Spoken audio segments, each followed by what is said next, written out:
Hi, Wardle. Hi. I have to say, I don't think I'm 100% well prepared. Well, I hope it's not too bad. we're already recording because it started automatically, so. Okay. maybe- Yeah, I maybe- figure for colloquium talk, 1 week is, I was too optimistic about my preparedness. Yeah, it should be okay. Well, let's see. Oh, just looking through. Resuming the recording here. So it's 4:03 now. We can start. Maybe I'll start the introduction. My name is Eduardo Silva. I'll be serving as host today. It's a pleasure to have Professor Yuhei from Applied Physics. You received his bachelor's from the University of Science and Technology of China, and then moved on to Stanford, where he eventually obtained his PhD in applied physics, working with ZX-Chen and becoming an expert in angle resolved photo emission, doing work on the high-TC cuprates. He then moved on to Berkeley, where he was a Miller Research Fellow, where he picked up also some other expertises and doing diffraction and being able to grow materials. And so he now does all of that in his laboratory in Bacton. Since 2020, he started his position in applied physics, and also now has a secondary appointment in physics. There's a lot of research overlap between Yuhei's interest and my own and the condensed matter folks in the physics department. He works on various topics, including superconductivity, metal-insulated transitions, all critical questions for the many-body electron problem. He's also a collaborator. We're working on various things, including most recently machine learning applied to various spectroscopic techniques. So it's a great pleasure to have Yuhei give the physics talk today. You, please, go ahead. All right, great. Thanks, Eduardo, for the very nice introduction. So as Eduardo said, I'm from Applied Physics, just next door. Thank you for this opportunity, especially for allowing it to knock on my door last week to give this physics club colloquium. It's about 1.5 years since my arrival. While our lab is still full of boxes and drill holes, I think it's good timing to give an update to everybody about what we've been up to, and especially in regard to how to break a metal with low dimensional fluctuations. So without further ado, let's get started. First off, most of the work I'm going to present today are a combination of a synchrotron work on photo emission and also synchrotron work on X-ray diffraction. On the upper left corner, we're now having a very sizable, healthy-sized group.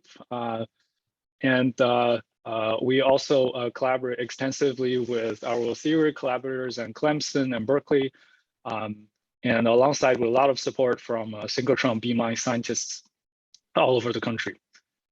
Okay, so we mankind always love to name ages by. Oops.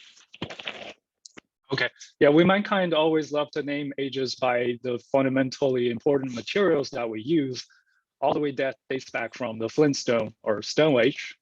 And then we went to Bronze Age, to Iron Age, because the temperature that we can get to weld these materials becomes higher and higher.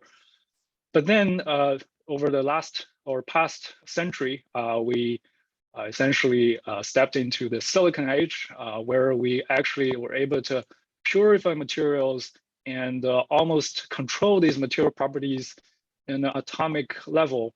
And that gives us all kinds of conductive properties. And onwards from the silicon age, or from the millennial, you know, and current day, present day, the silicon-based transistors are actually the most manufactured human artifact on Earth. But the material science development or solid state development has significantly diversified. For example, people can use transition metal oxide to mimic neuron activities. Double perovskite or perovskite can be used to make stretchable, high efficiency solar materials. Metal to insulator transitions can actually be used to make smart windows, which turns dark when it's actually a little bit hot in the summer. And of course, superconductivity is a big player here at Yale, the epicenter of superconducting quantum computing. Superconductors used to carry quantum information. And most recently, high temperature superconductivity has been utilized to make very powerful magnets to confine plasma in a tokamak, bring our mankind one step closer to control the nuclear fusion. So one may want to ask, material science or solid state physics developed till today, what's the difference from the 20th or 18th century alchemy? I would say we all think we understood a little bit more of quantum mechanics, and it's a perpetual strive to do more informed, targeted material engineering, and nowadays on an atomic level. Okay, it's not that hard to write down the Hamiltonian, or in Bob Laughlin and David Pine's word, the theory of everything in the solid state context. You just write down the kinetic energy governing the ion motion, the electron motion, the electron-ion Coulomb interaction, and ion-ion interaction, and we're all done. But there is one problem. We can't really solve this Hamiltonian. We can go up from one hydrogen atom to a hydrogen molecule to a few body problems, and then we call it a good game. So to deal with that problem, starting from the genesis of modern solid state physics, people start to try to make approximations, educated approximations. What's shown on the left is essentially the free electron Hamiltonian. And if you solve this Hamiltonian, you get energy momentum dispersion relation that's exactly a parabola. And here, the potential is constant in space. So we have sort of a continuous spatial translational symmetry, and momentum is actually continuously a good quantum number. In a solid state context, especially when we talk about crystals, atoms tend to crystallize into a periodic structure. And there's this genius physicist, Felix Bloch. He proved that in such a Hamiltonian where the potential is periodic in space, the eigenstates must take this particular functional form, where it's essentially a periodic function that takes exactly the same type of periodicity as the potential. It's multiplied by a phase factor. And once we have those type of understanding, we can treat the periodic potential as a perturbation. And then all these periodic parabolic dispersion overlap, and wherever they intercept, they open up a small energy gap, as if you have a level repulsion when you have degeneracy. And then we get all these what we call energy bands, or these continuous energy momentum relations. And by applying certain periodic boundary condition, we get those quantized momentum points that we can access. And we get another good quantum number, which we sometimes call crystal momentum. And this will form the basis of our discussion today later. And usually you will hear people call it a band structure, energy momentum dispersion relation, or sometimes I would just call it an eigenstate lookup table. Okay. So for a system full of electrons are fermions. So they need to fill up these available states from bottom up, and due to Pauli exclusion principle. And in that there's only a fixed number of electrons in a system, it can only fill up a certain energy level that we will later know as zero temperature. We call it the Fermi level. And it is mostly the electrons near that Fermi level, near that Fermi surface, that would dictate low energy electron transport properties. Just to give you a sense of energy scale, in typical metal, this Fermi energy is on the order of a few electron volt. And for typical thermal energy excitation near our room temperature, it's on the order of 20 millielectron volt. So we're really just scratching the surface of the field electronic state in order to gain predictive power, or that's sufficient to give us predictive power of most conductive properties in a metal. Okay, so metal is really like the spherical Colloquium vacuum concept for solid state physicists. And when you have electrons fill up to the Fermi level, you have electrons having tiny thermal excitations near this Fermi level. And as you lower the temperature, the resistivity of a metal usually monotonically decreases. On the other hand, if you were to apply an electric field, it's going to tilt the momentum, energy momentum distribution of these electrons. You're going to get a net momentum of all these electrons in a system, and then you get a current. Okay, that's how quantum mechanics explain the generation of electric current in a metal. Now, in an insulator, the Fermi energy sits in between energy bands, such that if you were to apply an electric field in this case, no net momentum will be generated. In other words, the electron occupation are not going to change at all because the band structure is periodic in momentum space and everything is filled. Therefore, you won't have any carriers around. And then when you lower the temperature, you won't have any you will have fewer and fewer free carriers to carry charge or carry the current. Then we get an insulating behavior. And of course, there's a third species in terms of electrical conductivity type of ground state of matter, which is a superconductor. So in this case, when you lower the temperature, the system would initially behave either like a metal or like an insulator, but then at some non-zero temperature, all of a sudden resistivity disappears, becomes zero. So in this case, if we were looking at the band structure picture, actually there's a single electron gap opening near Fermi level. It's always symmetric around the Fermi level. But the catch or the difference between a superconductor and an insulator is that the ground state is a many electron wave function. The entire system shares one rigid wave function. Therefore, in this case, the inability to create a cross bandgap excitation is actually used to the advantage to maintain a supercurrent, which is carried by this global wave function. Okay, so now that we have seen that in terms of electrical conductivity, there are at least three basic type of ground states: insulator, superconductor, and a metal, where metal is arguably the simplest object to begin with. It has been a long-term pursuit in solid state physics to study the transitions between these electronic ground states. For example, when a metal turns superconducting, the first successful microscopic theory is what now known as the Bardeen-Schrieffer theory of superconductivity, which was proposed in 1957. There are also transitions between superconductors and insulators directly, which will not be covered today. But there's also a very diverse classes of metal to insulator transitions. There are certain situations where the material would actually change its structure, lattice structure, and then the electronic structure will change. And the Fermi level will then suddenly fall in between band gaps, and then the system loses ability to carry electricity. And there are other mechanisms on top that I'm also not going to talk about today.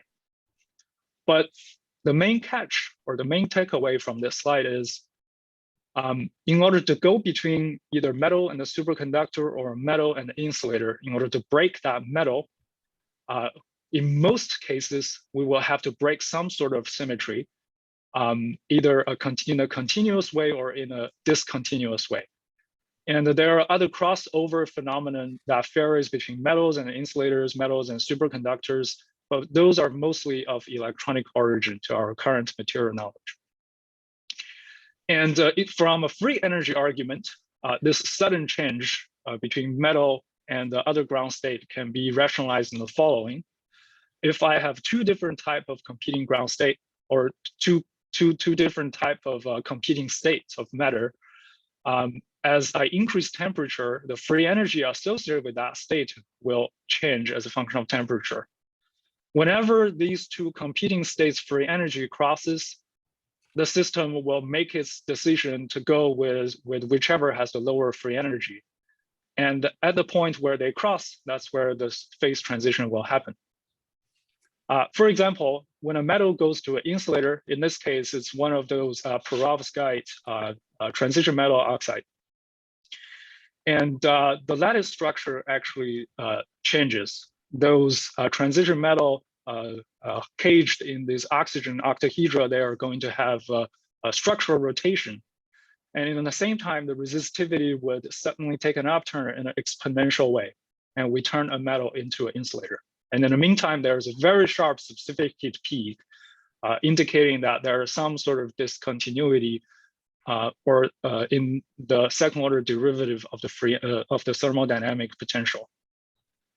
In order for a metal to go to a superconductor, then at high temperature, those electrons are essentially behaving on their own like a metal, but across a certain temperature, Tc, C as in critical, these electrons will actually start to pair up, and they will share a global wave function. And we then go from a metal state to a superconducting state. And what is shown on the bottom is, on the left is the resistivity of superconducting lead measured first in 1950. And on the right is the specific heat of lead across the superconducting transition. And you can see how sharp these transitions are. The horizontal axis, the full extent of the horizontal axis is only about 0.2 Kelvin. The transition itself is sharper than 10 Kelvin. Okay, so this is very, very sharp transition.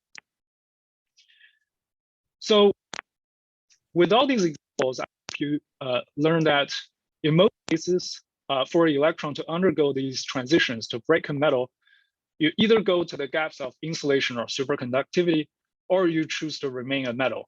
But there's very little middle ground.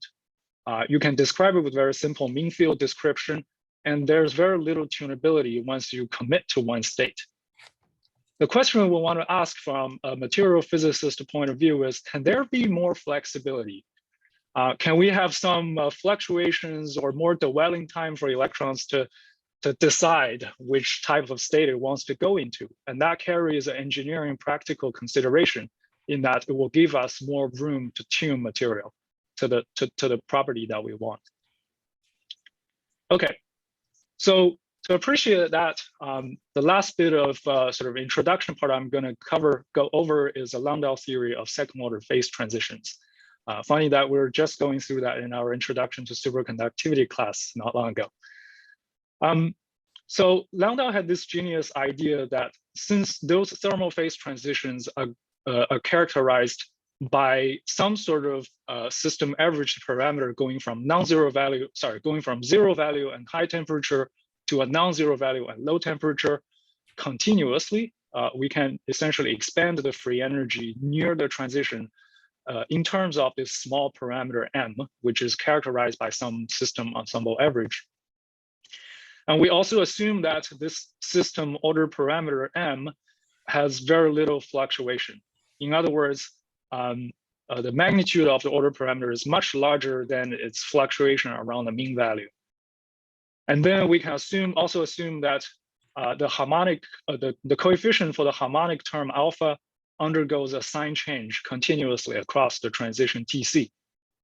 Then the free energy landscape of such a system, when you go from above Tc to below Tc, will go through a stable point at m equals 0 to a very unstable state when m is near 0, and then goes to a state where it's only stable when the order parameter is non-zero. And that's essentially how Landau's theory of second order phase transition works.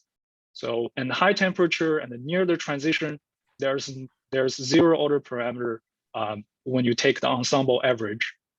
But when you are just below the transition, you suddenly develop some non-zero system averaged property. And this temperature range below Tc, we enter an ordered phase.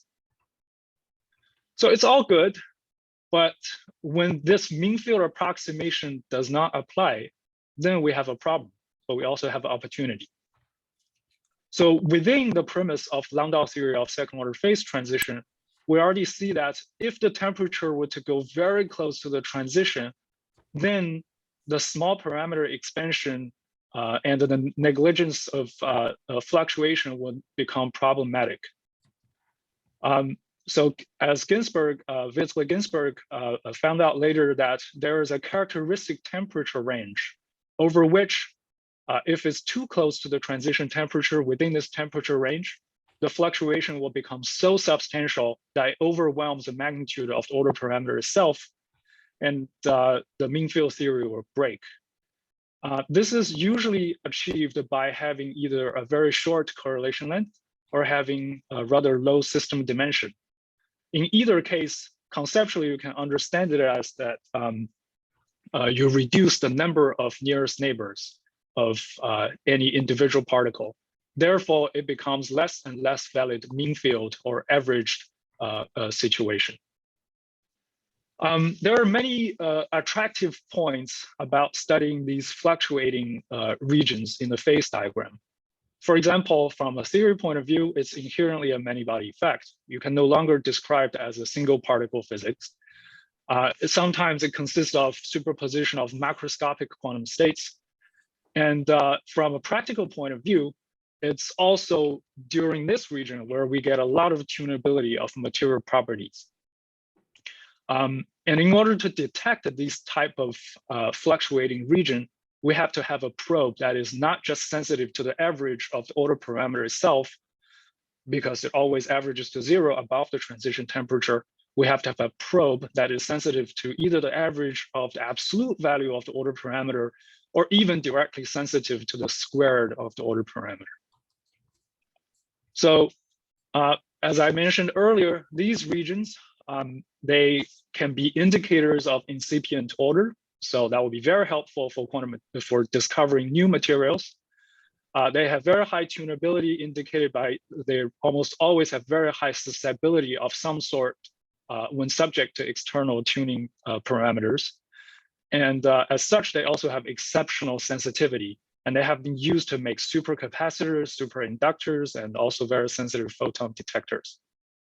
You can view it as some sort of physicist version of stem cell, because they have yet to commit to an order, but they're ready to order in many different ways. And if biology is not your cup of tea, here I'm quoting Littlefinger from Game of Thrones, Kel's is a letter. So there's a lot of opportunities here.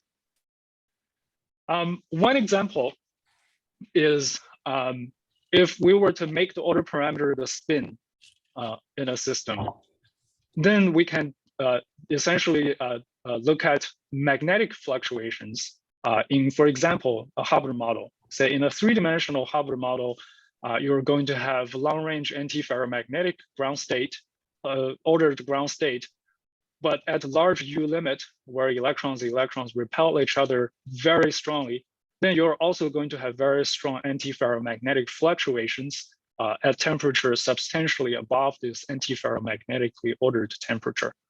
And this is actually one of the leading pairing glues, or those leading mechanisms that people consider to account for high temperature superconductivity.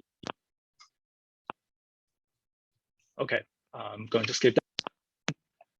There's, if in this case, if we were not to take the order parameter being spin, but being some complex number, which is expressed by the product of some sort of electron attraction potential amplitude, and also an electron wave function phase, then we start to enter a regime where we talk about superconductivity and superconducting fluctuations, in that the order parameter for a superconductor is a two-component order parameter, carries an amplitude and a phase. So in this case, at very high temperature, we still have a metal, and at very low temperature, we have one microscopically coherent ground state.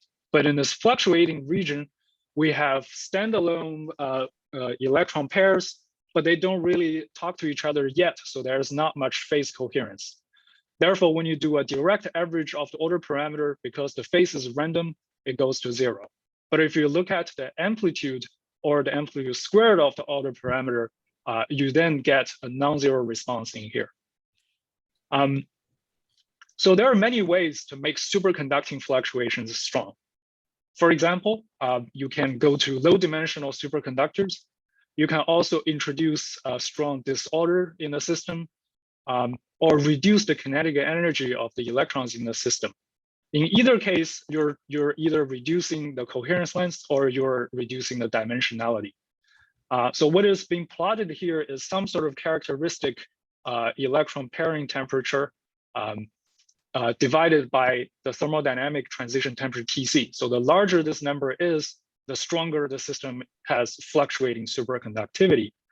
And you can see in this thin film two-dimensional systems, superconducting pairing can persist up to twice, 5 times, or even 10 times higher temperature than the thermodynamic transition Tc.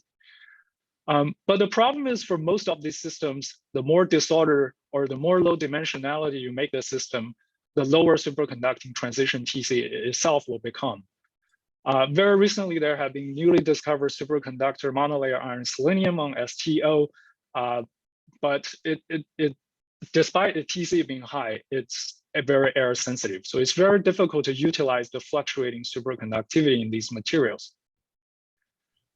We can also try to search for strongly fluctuating superconductivity in bulk superconductors. But bulk superconductors, by their nature of being three-dimensional, fluctuations are almost always very weak, ranging from calcium intercalated graphite to recently discovered iron-based high-temperature superconductors, or even to buckyball superconductors. So the question becomes, can we look for, or are there superconducting fluctuations in metals that can exist at a higher and a wider temperature range? So with that question in mind, we want to use high energy resolution spectroscopy.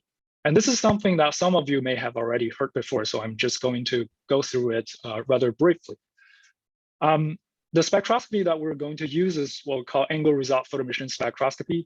You shine light on the material, and taking advantage of the photoelectric effect, you kick out the electrons. The electrons are then collected by some sort of energy and momentum analyzer.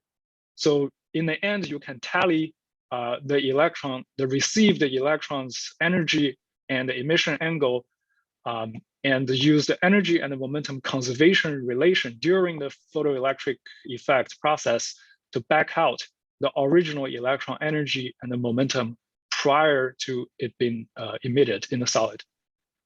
And that way, we can essentially get an experimental measure, a direct measure of the energy momentum relation of the electronic states inside a solid. So what's shown on the upper right-hand corner is actually the free electron gas measured on the copper 111 surface by high-resolution laser ARPAS. And this technique was awarded a Nobel Prize in the same year, actually, as when laser was recognized. So going back to the material candidate, we learned earlier that in order to look for stronger fluctuations, we're probably better off starting from materials that are lower dimension and maybe have shorter correlation length. And we need to look no further than the high temperature cuprate superconductors. So these materials are copper oxygen ceramics, and they contain all these low dimensional, two-dimensional, quasi-two-dimensional copper oxygen planes. And they have superconducting transition temperatures by themselves already very high, many of them exceeding the liquid nitrogen boiling off temperature.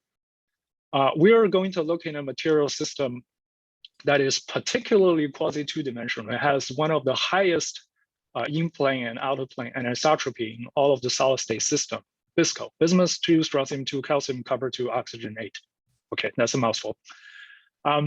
So we are going to look in this system with angle result photoemission spectroscopy and try to see at what temperature the superconducting energy gap opens and what temperature the thermodynamic superconductivity actually develops. What is shown in the middle is the electronic structure of a typical cuprate. You have the first beryllium zone being a two-dimensional beryllium zone, and electrons fill up starting from the middle of the zone, and you end up with large hole pockets or unfilled band regions near the beryllium zone corner. Most interestingly, we're going to focus on the brilliant zone corner, or the electrons that are known to have the largest superconducting pairing strength. And we're going to monitor the spectral evolution as a function of temperature. Okay, so here's a short animation. The material we're looking at has a superconducting thermodynamic transition superconducting temperature of 66 Kelvin.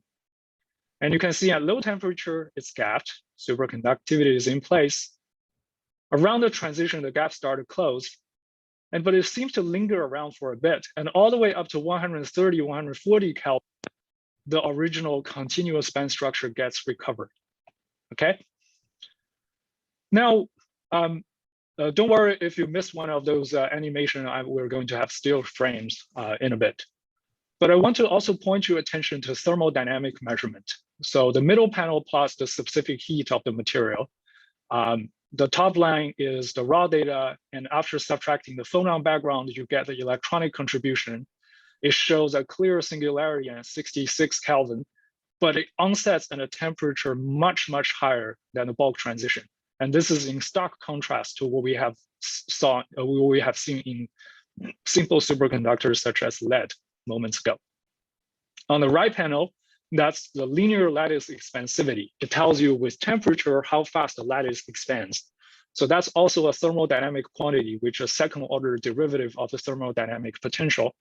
And you see, again, there's a consistent singularity at 66 Kelvin, but again, it responds at a much higher temperature already.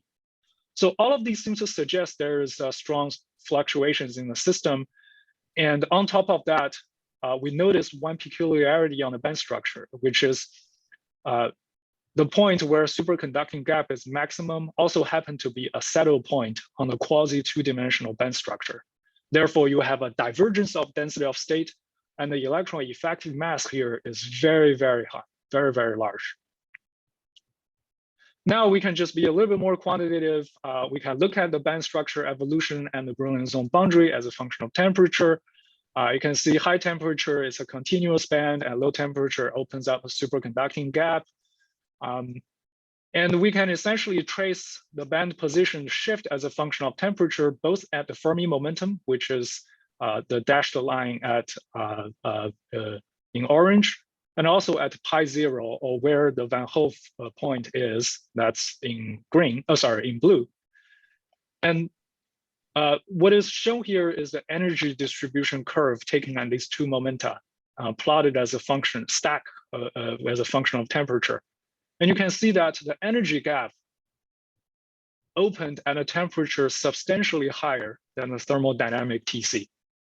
So blessed with the high energy resolution we have by modern photoemission standard, we have in this measurement 8 millielectron volt energy resolution. We can clearly see that the superconducting gap, just follow the navy dots here, opens at a temperature that is substantially higher than the thermodynamic TC, which is the red symbol here. In the meantime, the superconducting quasi-particle peak coherence actually dramatically forms at the thermodynamic TC.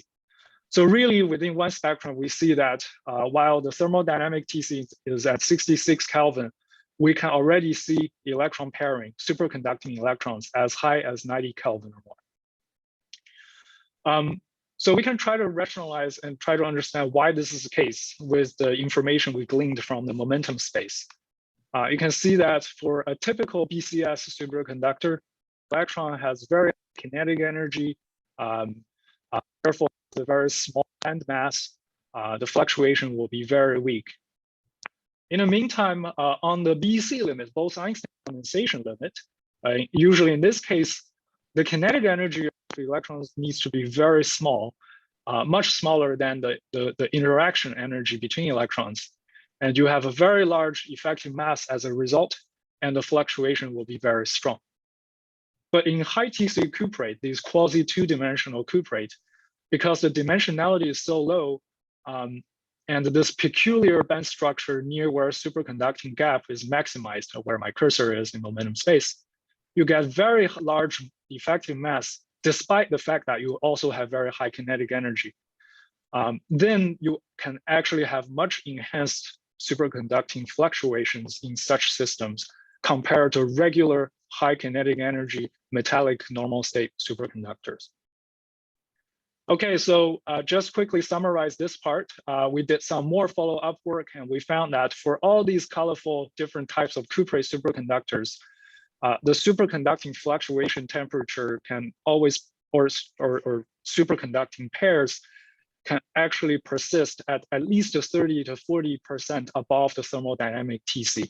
And that easily goes above the liquid nitrogen temperature, and it covers a few tens of Kelvin temperature range that can be used for engineering purposes.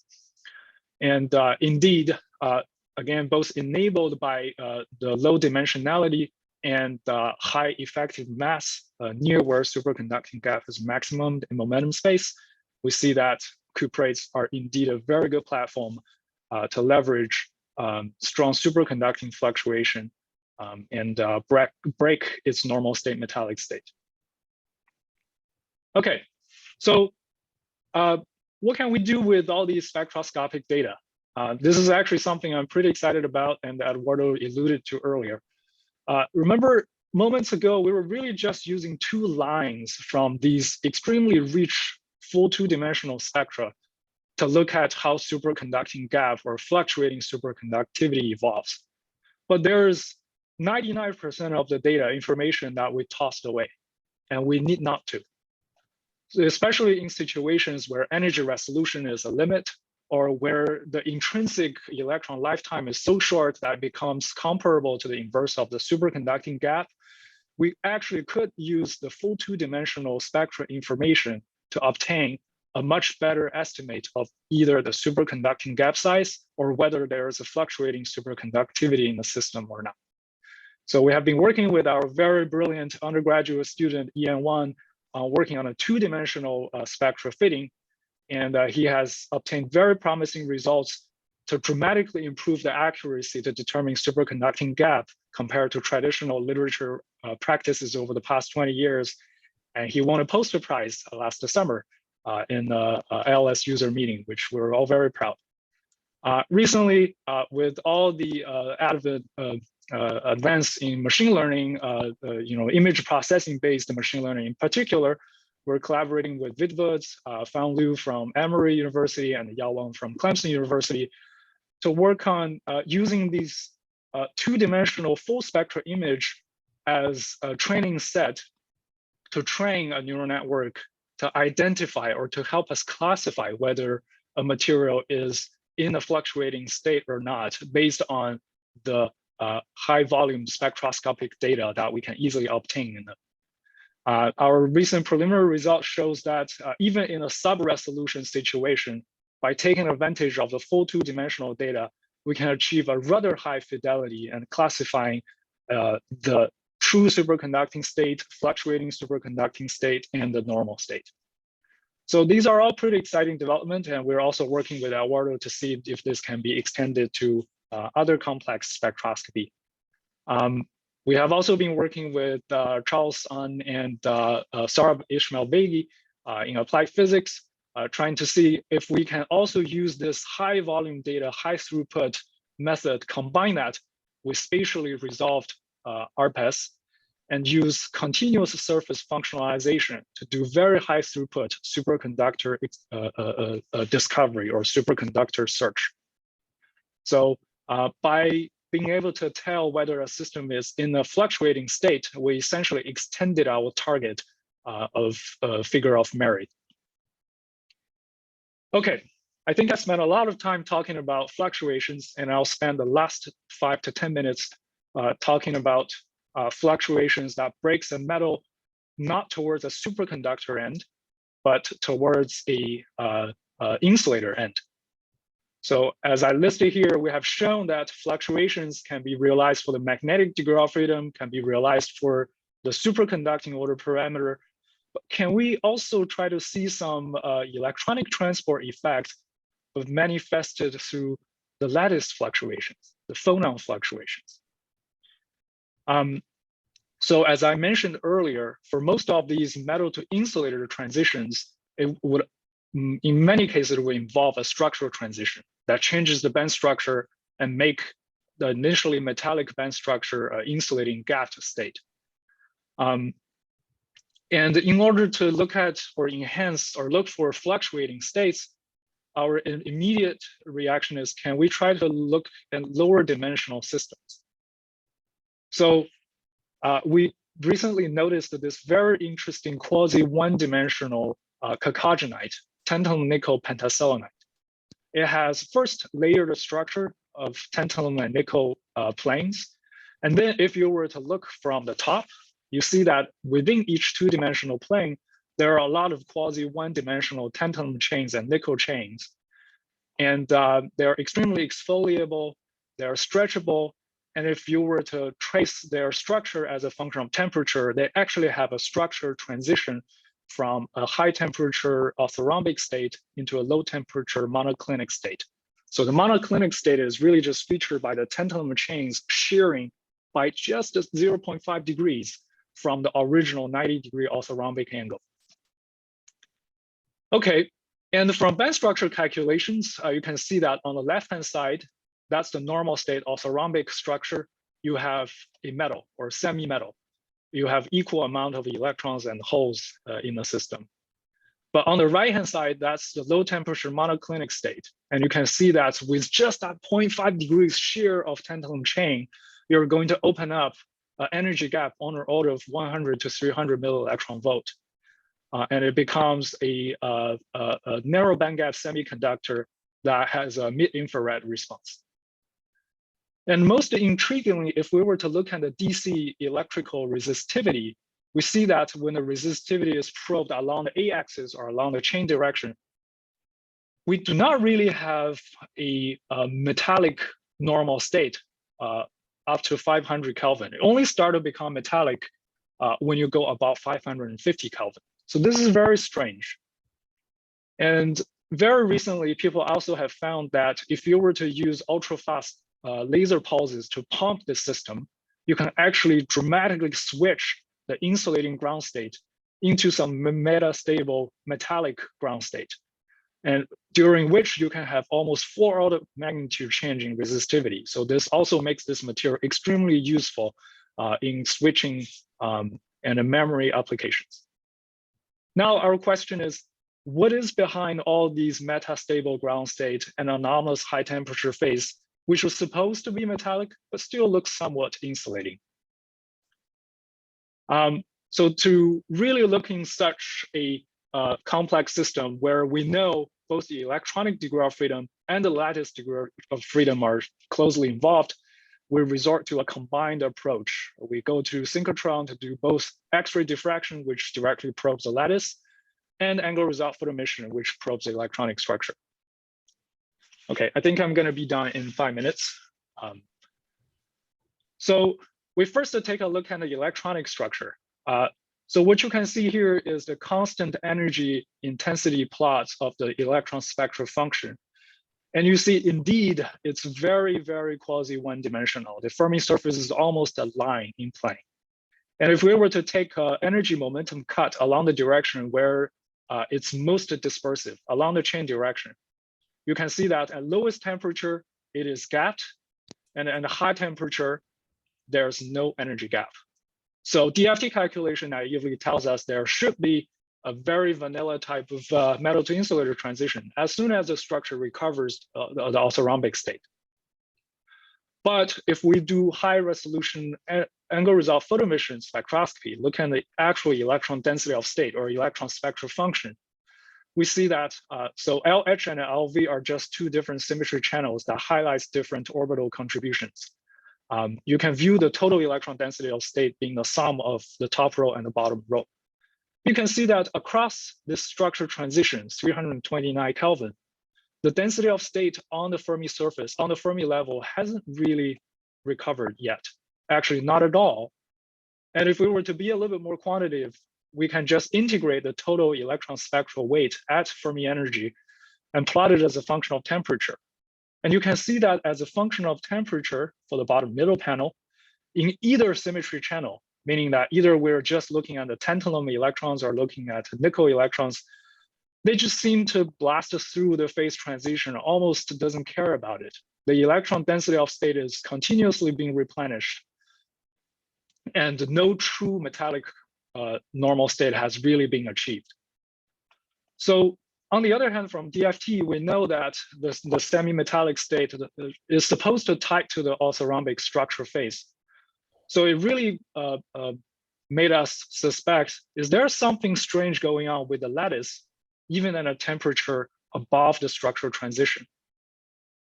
So to do that, we go to X-ray beamlines and to do direct X-ray diffraction to look at the lattice. You don't need to look for the details. What I'm trying to trout here is it's a very high data throughput experiment. With each experiment for a full 3-dimensional X-ray diffraction, a week later, we would usually walk home with 50 terabytes of data to crunch. Some of our students are still writing codes. But the take-home message is the following.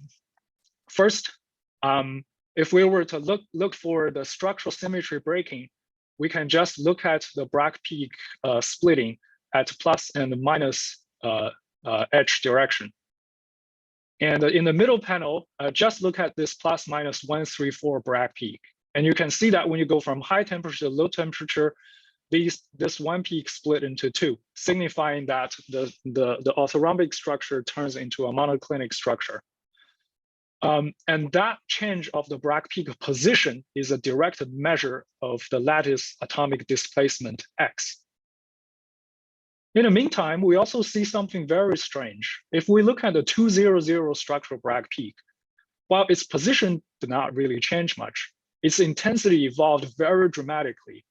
And from X-ray diffraction theory, we know that the intensity of those diffraction peaks is a direct measure of the thermodynamic average of the atomic displacement squared. Okay, so in this case, you can disregard the middle panel, just look at the top panel and the bottom panel.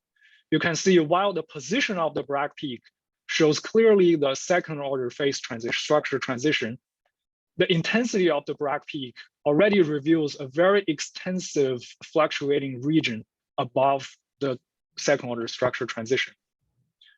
And this really tells us that from a single set of X-ray diffraction data, we already identify very strong signatures for lattice fluctuation. So I'm not going to talk about this one in the limitation of time. Let me just quickly talk about one last experiment that we did, which is the question we want to ask.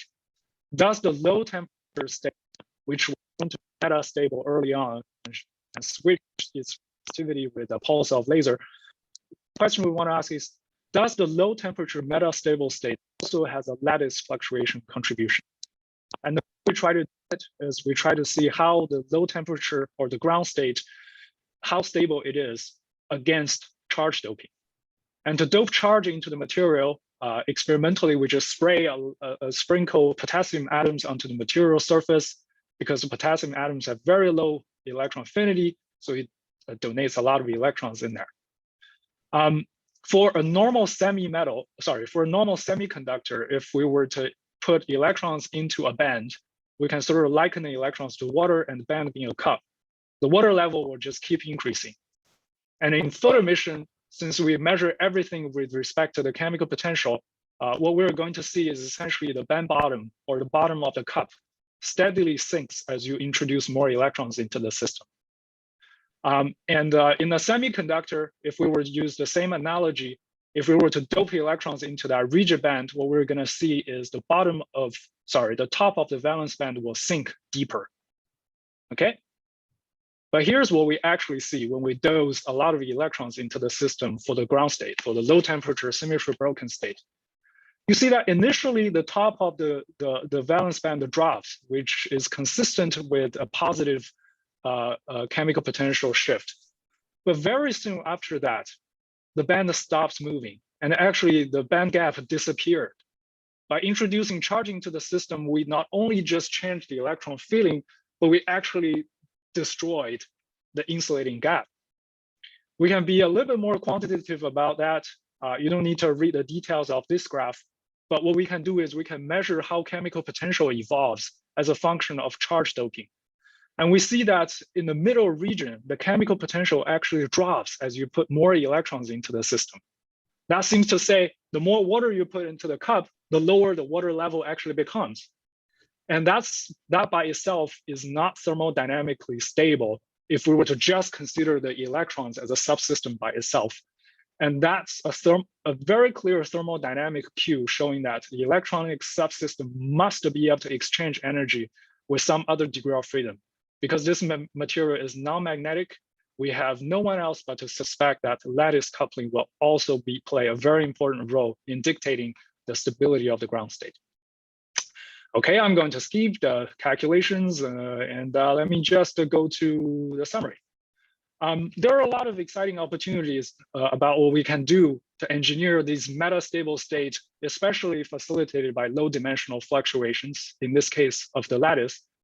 For example, we can gate this thin film material, and we can already use the electrical method to tune the metal to insulator transition.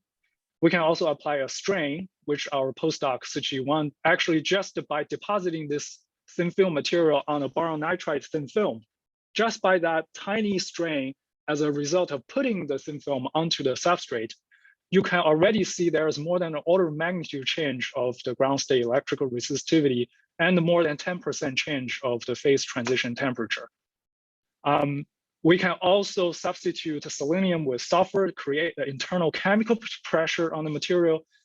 And we can see that the normal state of the material actually changes from a semi-metal steadfastly towards a semiconductor just by increasing the sulfur doping.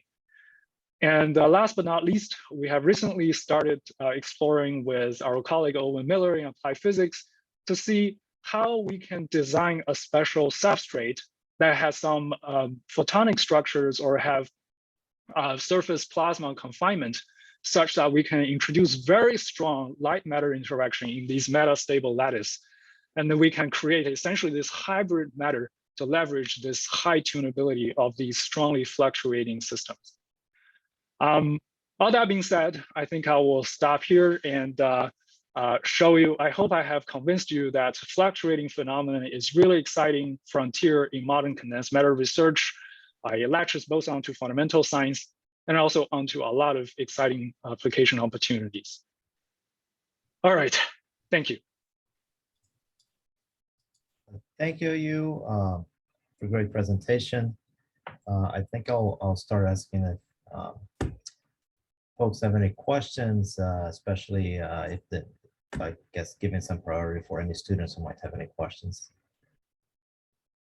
And if you have a question, just feel free to unmute and go ahead.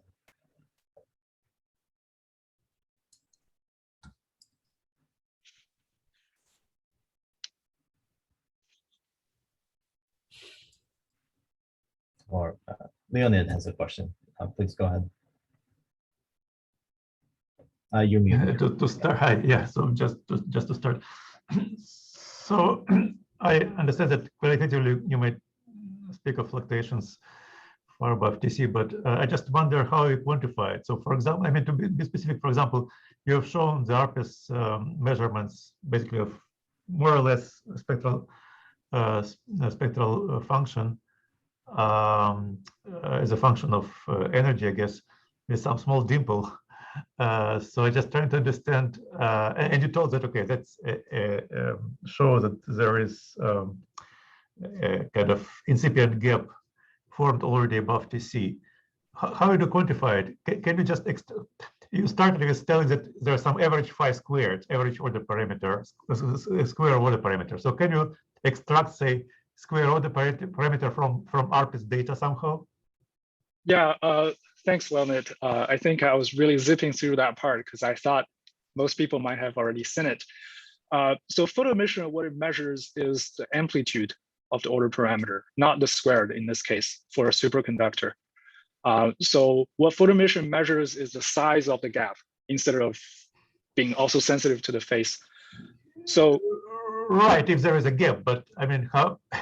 Looking at your data, I just wonder where is the gap? Yeah, exactly. I totally understand. So for example, 28, which is about 12 and of the dynamic TC, it's very hard to say there's any single particle gap in here. except that if we were to integrate the spectral intensity, there's still in the spectral. In other words, if we were to look at the single energy distribution curve, for example, if you look at this yellow line, orange line, and at 78 Kelvin, it will essentially be this line, that you have a flat top and then drops off. So this is still systematically different from high temperature spectroscopic data where you have a clear single peak when you do the energy distribution curve across KF. As I mentioned earlier, this requires both high resolution, but also requires the intrinsic lifetime of the electrons being comparable or smaller than, longer than the inverse of the superconducting gap. That's why we actually need to fit many of such energy momentum curves and different momentum in order to convince ourselves that there's indeed a vestigial superconducting gap measured in photoemission. So your point is that if you deconvolve this thing, a small dimple, and kind of take out the scattering of the outgoing electron, you'll get spectral function for the intrinsic electron that has a gap. Is that what you're saying? Yes, right. All right, thanks. Yeah. Mine? Hi, Man. Hey, so thanks for the very nice talk. So my question is also about this fluctuating pair part of your talk. And you mainly showed R-parse data for this as evidence of the fluctuating superconductivity.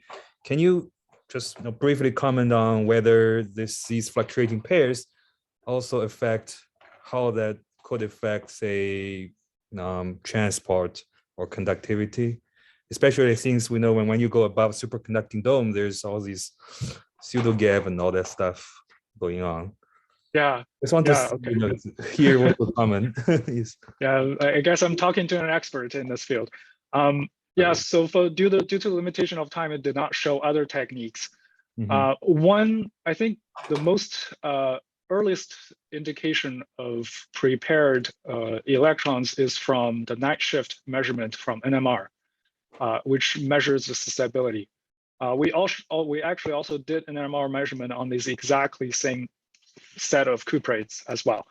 And you can actually see that the night shift already started to bend over at a temperature about 90 to 100 Kelvin, even though the superconducting TC is about 66, meaning that you already start to see some diamagnetic signal.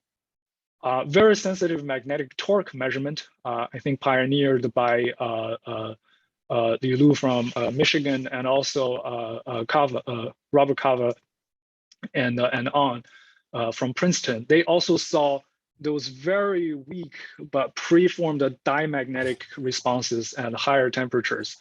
I know very early on there had been an argument about in underdoped cuprate, can these diamagnetic signals be purely ascribed to fluctuating superconductivity?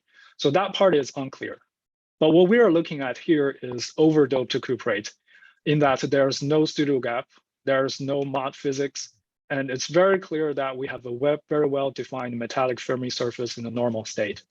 So that's another evidence. Additional evidence can come from optical conductivity measurement. So people can measure the Drude weight of these materials as a function of temperature. And they already start to see this Drude peak start to change line width and a temperature substantially above TC. And last but not least, we show the thermodynamic measurements here. So these measurements actually irrelevant of microscopic mechanism, they show a much broader onset temperature range compared to regular mean field superconductors like I guess in this case lead, whose transition is really textbook mean field like has a transition width less than 1,000th of TC. So all of these combined, I think we have a pretty convincing case that even in those metallic limit of cuprates, superconducting TC is still limited by phase coherence. Yeah. Okay, thank you. And just a quick follow-up. So all of these different measurements, they point to the same temperature scale when this fluctuating effect kind of takes onset? Short answer is almost a yes in the overdoped region. It's all over the place in the underdoped region due to all these correlation gaps and mod physics. But in overdoped region, the temperature scale is pretty consistent, so long as the definition is pretty consistent. Okay. Because this is by nature a crossover phenomenon. So you have to define this temperature based on, say, 5% of the lowest temperature gap, right? Or with a consistent threshold. Yeah, then the temperature is actually consistent. Okay. All right. Thank you. Yeah, sure. Yeah, I have a question on the same thing, but from my experimental point of view. So you're discussing, the case of the fluctuations coming from the lattice, so phonon fluctuations, and then you can more or less measure with, say, an elastic X-ray scattering or something. Maybe that was a slide that you skipped. But when talking about the superconducting to the metal superconducting transition there, the high phase of fluctuations, you're discussing it by analyzing something that doesn't pick up the dynamic structure factor directly, like ARPAS.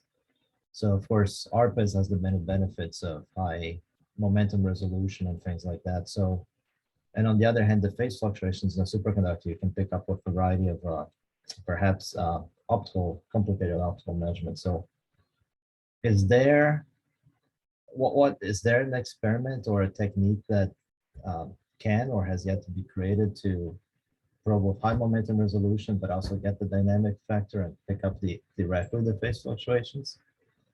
I'm not so sure about the momentum resolution, but there is a definitive experiment that people can do, actually, maybe from the quantum information community, quantum computing community here at Yale. The most direct measure, I would say, is some sort of tunneling, Josephson tunneling type of experiment. So in this fluctuating region, you wouldn't have global phase coherence. So the Josephson junction response will be a lot more scrambled. But on the other hand, because we already have paired the electrons that lacks global phase coherence, people can, for example, measure shot noise and see if this noise actually agrees to 2E or just a single E. And that will give the definitive probe. I guess now I think the evidence is pretty overwhelming, but I would say if there is a direct tunneling measurement of the unit charge in this fluctuating region, that would really put the nail on the coffin, not just for cuprates, but for many other fluctuating superconductors. Right, but still no momentum resolution. Yeah, I don't know how to overcome that problem. Yeah, maybe QPI, quasi-particle interference, can. It's a static measurement, not gonna pick up. Yeah, it's not dynamic enough. Yeah. Okay. Yeah, thank you, you again, and yeah, thank you very much for giving this talk. Thank you for inviting me. Yep. Hope you find it interesting.